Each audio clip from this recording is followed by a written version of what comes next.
Hello, everybody. Welcome to a RedRaiders.com post-game show brought to you by University Medical Center. I'm AJ Media sports writer Don Williams alongside AJ Media sports editor Nicholas Talbot. We're still here at Jones Stadium where Saturday night number 15 Oklahoma State comes in and knocks off Texas Tech 41-34, dealing the Red Raiders their first loss of the season. Nick, I thought tonight is one of those games where you needed to play, if not perfect, an almost perfect game, and the Red Raiders were unable to do that tonight. They were unable to do that, but one thing they did do, Don, is they really showed a lot of gumption tonight. They did a lot. They pulled out all the tricks out of the bag. You could tell this team wanted it. You could tell that they had the passion to try to win this game.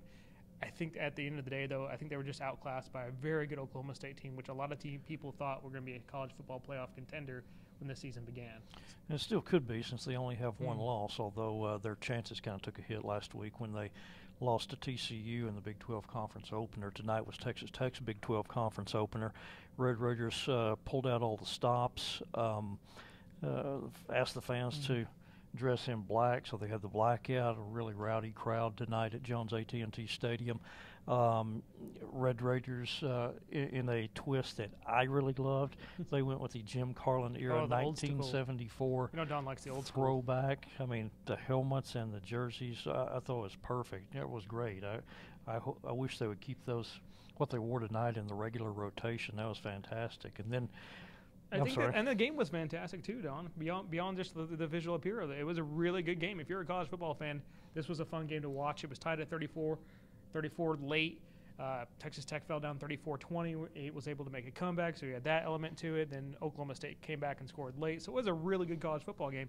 Just for the casual fan, as a Texas Tech fan, though, Don, for the Texas Tech fans out there, of course, they're disappointed tonight, even though this team really gave it all they got. They got an onside kick. They tried a flea flicker.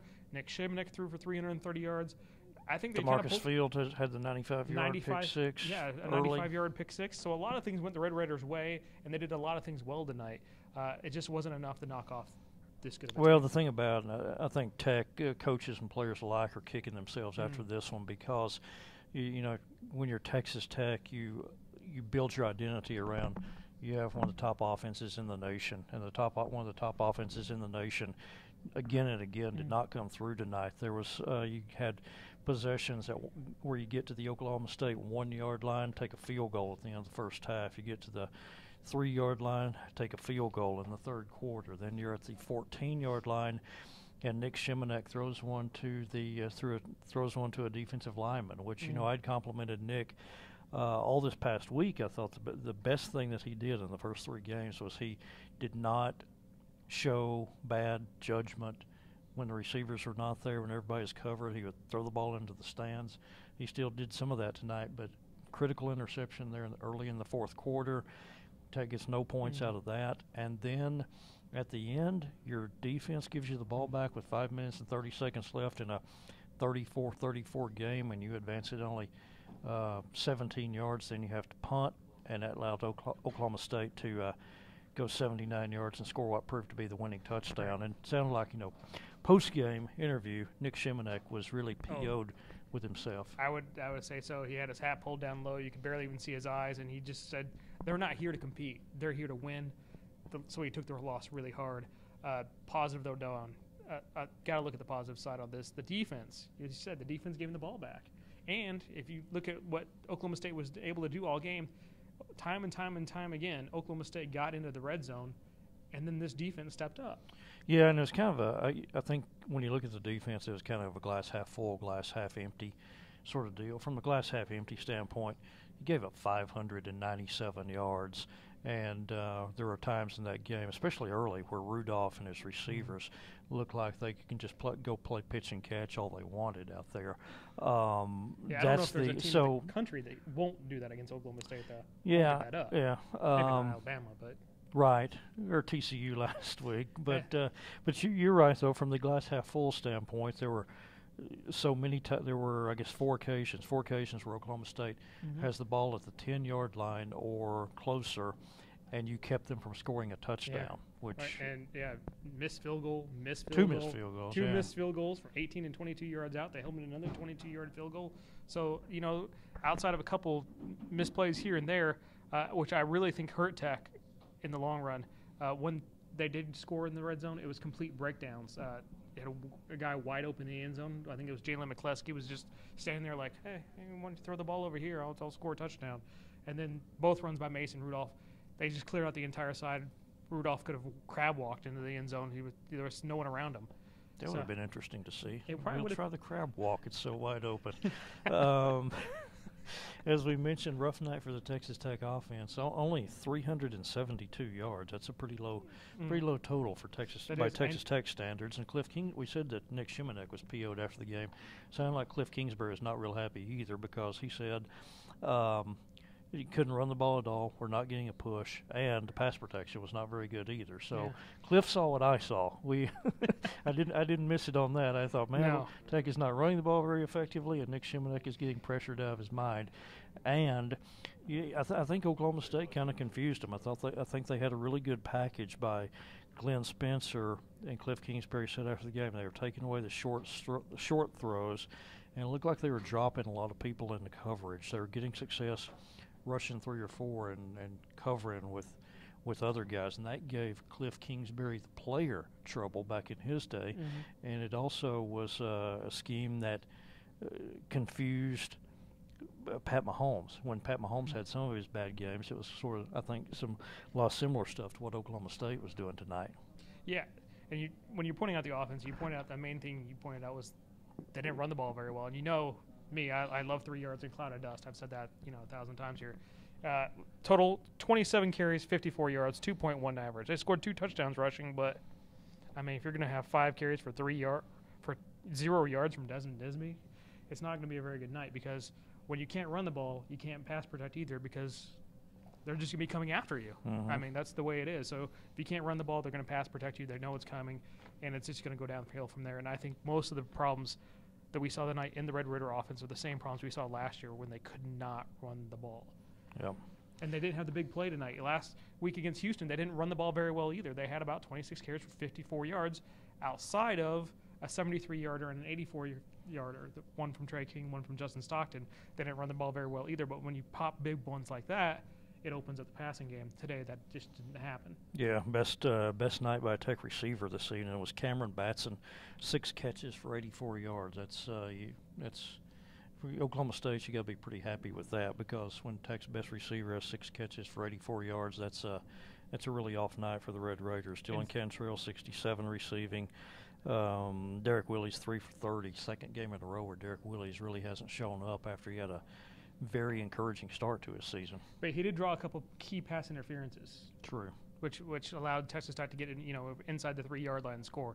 But main point there, Don, Kiki QT. Right. He runs that deep route, kind of a post route, look like middle of the field, third quarter. Initially, we thought, well, he got his bell rung because he got popped by Trey Flowers high, but evidently the thing that he hurt on that play was either his left leg or possibly a groin. He had to come out slowly, tried to go back in the series after that, and then it was a no-go. And I think the medical staff took his helmet away, and Kiki spent the rest of the night on the sideline with a towel draped over his head. Cliff Kingsbury, which doesn't help the offense to take away your most dynamic playmaker. Right, exactly. And Cliff Kingsbury, no real update on that after the game, other than to say it looks like something with his left leg. We'll have to see how serious it is. But I think the alarming thing there is Kiki QT is all about yards after the catch, making people miss, dynamic with the ball in his hands. A guy like that, if he has something wrong with the leg or groin, some kind of pull, that's a potentially alarming thing, because that's the kind of thing that can affect you for a month. And Red Raiders just starting Big 12 play now, so that's something to be concerned about. Yeah, exactly. Absolutely. Flip side of that, I was going to say, good news for the Red Raiders on the injury front tonight. You get back Jordan Brooks and Vontae Dorsey in the starting lineup. We thought Brooks would be back. A little bit of a surprise that Dorsey is back. I was very surprised that Dorsey was back. After last week's game, I thought he'd be in concussion protocol. He got taken off the stretcher. To be back this week, I think, is just amazing. And really glad to see him back on the field and know that he's okay. Yeah, Tech medical staff actually sent out a statement before the game that said that was very detailed. And they said when he was taken to the hospital in Houston last week, he passed all the tests. All the tests were negative. After he came home, he showed no no symptoms after he came back to Lubbock, which, as Cliff Kingsbury said last Sunday, he felt great and had no lingering effects.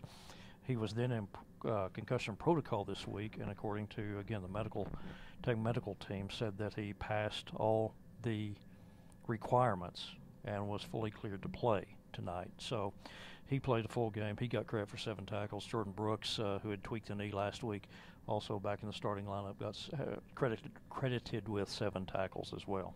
Yeah, so I think you can kind of tell from us going back and forth. I think this game was kind of a story of glasses half full and half empty at the same time. There's a lot of positives that Texas Tech can take away from this game. They didn't lay down. They showed some. It wasn't a it wasn't a crushing. It wasn't a crushing loss. loss. I mean, it was a frustrating loss. They're angry that they didn't take advantage of this, but this was not something where you're all high and mighty after a 3-0 start and then get brought down to earth with like a 63-21 game. At least you showed that you can play with what's supposed to be one of the 2 best teams in your conference, and so I think that's a sign. That's a sign of definitely progress, and so you see some encouraging things. Absolutely. When you look at this team now, I don't think you're thinking like you were at the beginning of the season. Well, this is a team, might go 4-8 or 5-7. Now they've gone 3-0 in non-conference play. They hung with Oklahoma State. Now you're looking at a potential, I think, 6, 7, 8 win team that has kind of proved itself. They still have to win those games. Kansas, Baylor, and of course Iowa State seem like the winnable games. But there's some promise here for this season, which a lot of people didn't expect coming into it, and I think that's kind of a win. Yeah. So September ends with the Red Raiders at 3-1, which I think had you asked people in the summer, would you take 3-1 on September 30th? I think everybody would say so. Absolutely. I think a lot of people would have taken 2-2. Now what comes up next, though, is October. 3 of the next 4 on the road, starting next week at Kansas, the week after at Virginia.